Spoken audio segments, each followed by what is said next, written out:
Soal aturan azan sekarang. oh iya itu kemarin kita sudah terbitkan surat edaran pengaturan. Kita tidak melarang masjid musola menggunakan toa, tidak.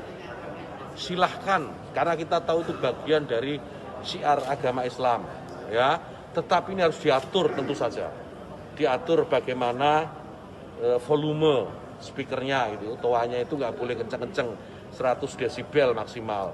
Diatur bagaimana kapan mereka bisa mulai menggunakan speaker itu sebelum adzan dan setelah adzan, bagaimana menggunakan speaker di dalam dan seterusnya.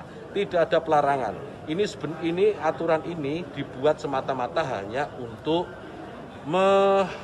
membuat masyarakat kita semakin harmonis, meningkatkan manfaat dan mengurangi mafsadat. Jadi menambah manfaat dan mengurangi ketidakmanfaatan.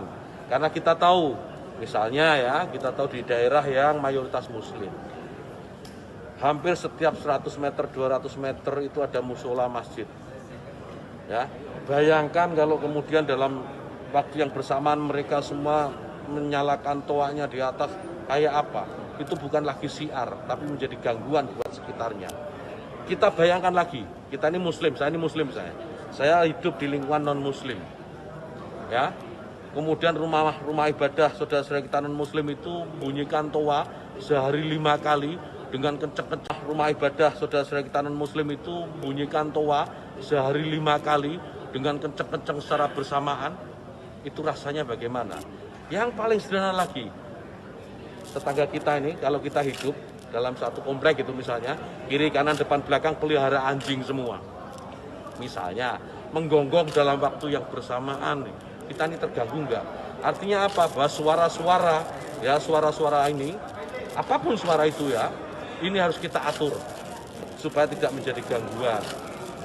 Ya, speaker di musola masjid monggo dipakai, silahkan dipakai, tetapi tolong diatur agar tidak ada yang merasa terganggu, agar niat menggunakan toa, menggunakan speaker sebagai sarana, sebagai wasilah untuk syiar, melakukan syiar tetap bisa dilaksanakan tanpa harus mengganggu mereka yang mungkin tidak sama dengan keyakinan kita. Berbeda keyakinan kita harus tetap hargai. Itu saja intinya. Jadi saya kira dukungan juga banyak atas ini, karena di alam bawah sadar kita kan pasti mengakui itu. Kawan-kawan wartawan ini juga pasti merasakan itu, bagaimana kalau suara itu tidak diatur pasti mengganggu. Truk itu kalau banyak di sekitar kita diam di satu tempat, kemudian misalnya ada truk kiri kanan kita, depan belakang kita, mereka nyalakan mesin sama-sama, kita pasti terganggu.